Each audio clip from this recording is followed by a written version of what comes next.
10 నెలల్లో మనం అన్నీ చేయలేదని అంటున్నాం. 5 ఏళ్ల కోసం కదా ఈ ప్రభుత్వం ఎన్నికైంది. 5 ఏళ్లలో అన్ని పనులు పూర్తి చేసే బాధ్యత మనది. ఇవాళ అందుకే పేదలకు అనుకూలంగా పేదల పాలన ఉన్నది. పేదలు బాగుపడితే, పాలమూరు పచ్చబడితే వాళ్ళ కళ్ళు మండుతున్నాయి, వాళ్ళ కడుపు మండుతుంది. పాలమూరు ఎండాలే, మన జీవితాలు పాడు కావాలి అనేది వాళ్ళ ఆలోచన. అందుకే మనమందరం అప్రమత్తంగా ఉండాలి. ఈ జిల్లాకు ఒక అవకాశం వచ్చింది. మన ప్రాజెక్టులు మనమే పూర్తి చేసుకుందాం, మన నిధులు మనమే కేటాయించుకుందాం, మన పనులు పూర్తి చేసుకునే బాధ్యత మనది. ఇవాళ నారాయణపేటకు ఇవాళ ముఖ్యమంత్రి వచ్చిందంటే 1000 కోట్లతోని పనులు ప్రారంభించుకున్నామంటే ఓ మెడికల్ కాలేజీ, ఓ నర్సింగ్ కాలేజీ, ఓ పారామెడికల్ కాలేజీ, ఓ ఇంటిగ్రేటెడ్ రెసిడెన్షియల్ స్కూల్, ఓ మహిళలకు పెట్రోల్ బంక్, ఇందిరమ్మ ఇండ్లు ఇక్కడి నుంచి రాష్ట్రానికి ప్రారంభించుకున్నామంటే ఇవాళ మనోడు మన బిడ్డ ఇవాళ ముఖ్యమంత్రి ఉన్నాడు కాబట్టి. పెద్దలు చెప్పిండ్రు మట్టికి పోయినా ఇంటోడే పోవాలి అని. ఇవాళ తెలంగాణ రాష్ట్రానికి మీ బిడ్డ ముఖ్యమంత్రి ఉంటే వాళ్ళ కడుపు మండుతుంది, కళ్ళల్లో నిప్పులు పోసుకుంటారు. ఇవాళ మన మధ్యలో పంచాయతీలు పెట్టాలని చూస్తారు, మన ప్రాజెక్టులు ఆపాలని చూస్తారు. అందుకే ఈ ప్రాంతంలో వచ్చే పరిశ్రమలైన సాగునీటి ప్రాజెక్టులకైనా భూసేకరణను అడ్డుకోకండి. మీకు నష్టపరిహారం అధికంగా ఇచ్చే బాధ్యత మాది.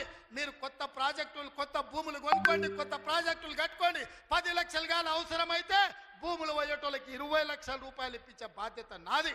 మీ బిడ్డ ఉన్నాడు ఇక్కడ, మీ సోదరుడు ఉన్నాడు. మీరెవ్వరు బాధపడకండి, కన్నీళ్ళు పెట్టుకోకండి. ప్రభుత్వ ఖజానా నుంచి మన జిల్లాకు నేను ఈరోజు నిధులు ఇస్తా. మా అనిరుద్ధ్ రెడ్డి ఉన్నాడు, ఈరోజు ఉదండాపూర్ ప్రాజెక్టు గురించి చెప్తున్నాడు. ఖచ్చితంగా ప్రాజెక్టు సమస్యను తొందరలోనే పరిష్కరించే బాధ్యత నాది. నష్టపరిహారం ఇచ్చి ఉదండాపూర్ ప్రాజెక్టును పూర్తి చేసి రైతుల్ని ఆదుకునే బాధ్యత నేను తీసుకుంటా. ఇవాళ మీ కష్టాలు తీరవకపోతే, మీ సమస్యల్ని పరిష్కరించకపోతే మీ బిడ్డ తెలంగాణ ముఖ్యమంత్రిగా ఉండి ప్రయోజనం ఏందని నేను మిమ్మల్ని అడుగుతున్నా. సంపూర్ణమైన విశ్వాసం పెట్టుకోండి. లేక లేక మనకు ఒక అవకాశం వచ్చింది. మన ఇంట్లోనికి మన బిడ్డకు అవకాశం వచ్చినప్పుడు శత్రువులు కుట్రలు చేస్తున్నారు, కడుపుల కత్తులు పెట్టుకొని బయలుదేరుతున్నారు. కౌగిలించుకున్నట్టే ఇకిలిస్తున్నారు, కౌగిలించుకొని కడుపుల కత్తులు పెట్టి పొడిచి చంపాలని చూస్తున్నారు. ఇట్లాంటి సన్నాసులకు గుణపాఠం చెప్పాల్సిన బాధ్యత పాలమూరు జిల్లా యువకుల మీదనే ఉన్నది. మిత్రులారా, పనిలో నిమగ్నమై ఉన్న పనులు చేసే బాధ్యత నాది, కాపాడుకునే బాధ్యత మీది. మళ్ళీ రాదు ఇట్లాంటి అవకాశం. ఇవాళ తప్పిపోయిందా మళ్ళీ 50 ఏళ్ళు అవుతుందో, 60 ఏళ్ళు అవుతుందో, 70 ఏళ్ళు అవుతుందో, 100 ఏళ్ళు అవుతుందో చరిత్రను మనం అంచనా వెయ్యలేము. ఇవాళ వచ్చినప్పుడే మన ప్రాజెక్టులను పూర్తి చేసుకుందాం.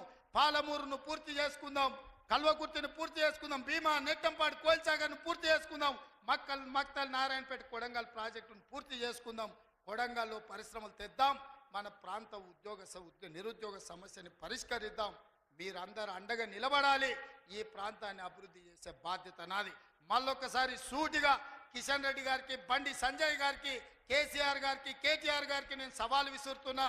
12 ఏళ్ళు మోడీ పాలన మీద, 10 ఏళ్ళు కేసీఆర్ పాలన మీద, 12 నెలలు మా పాలన మీద మేము చర్చకు సిద్ధంగా ఉన్నాం. నేను మా సోదరుడు దామోదర్ రాజనరసింహ గారు మేము చర్చకు వస్తాం. తారీఖు చెప్పండి, ఏ సెంటరో చెప్పండి, ఏ సెంటర్ అయినా మేము తయారు. మీరు సిద్ధమైతే రాండి. ఎవరు ఏం చేసిండ్రో చర్చ చేద్దాం, తేలుద్దాం. తెలంగాణ ప్రజలకు వాస్తవాలు చెబుదాం. ఇంత గొప్ప కార్యక్రమాన్ని ఏర్పాటు చేసినందుకు మిత్రుడు శివకుమార్ రెడ్డి గారిని, అదేవిధంగా కాంగ్రెస్ పార్టీ కార్యకర్తల నాయకుల్ని, మా పర్ణికమ్మను మనస్ఫూర్తిగా అభినందిస్తున్నా.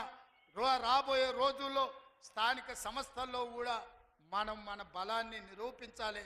పాలమూరి మొత్తం ఏకమై ఎవరిని సరిహద్దులకు రాకుండా చూడాలి. ఆ చూసే బాధ్యత మీదే అని తెలియజేస్తూ మీ అందరి దగ్గర సెలవు తీసుకుంటున్నా. మీరందరు సిద్ధమేనా? సిద్ధమేనా? సిద్ధమేనా? యుద్ధానికి సిద్ధమేనా?